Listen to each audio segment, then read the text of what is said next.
பெருக பண்ணுகிறவரே உண்மை நாங்கள் ஸ்தோத்தரிக்கிறோம். தேவன் யூதா 2வது வசனம் சொல்லுகிறது, உங்களுக்கு இரக்கமும் சமாதானமும் அன்பும் பெருக கடவது என்று சொல்லி பார்க்கிறோம். இங்கே யூதா என்ற பெயரில் 2 யூதாஸ் இருக்கிறார்கள்.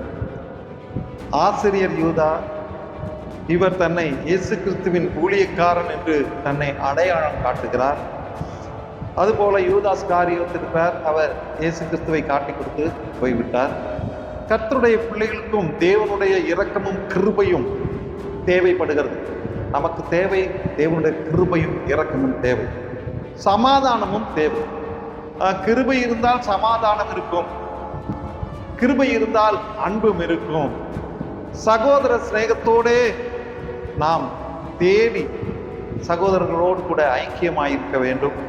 விசுவாசத்திலும் அன்பிலும் பெருக வேண்டும். இந்த கால வேளையில நாம் அந்த பெருக்கத்திலே வளருவோம். கிருபை, இரக்கம், அன்பு, விசுவாசத்திலே பெருக தேவன் கிருபை பாராட்டுவாராக.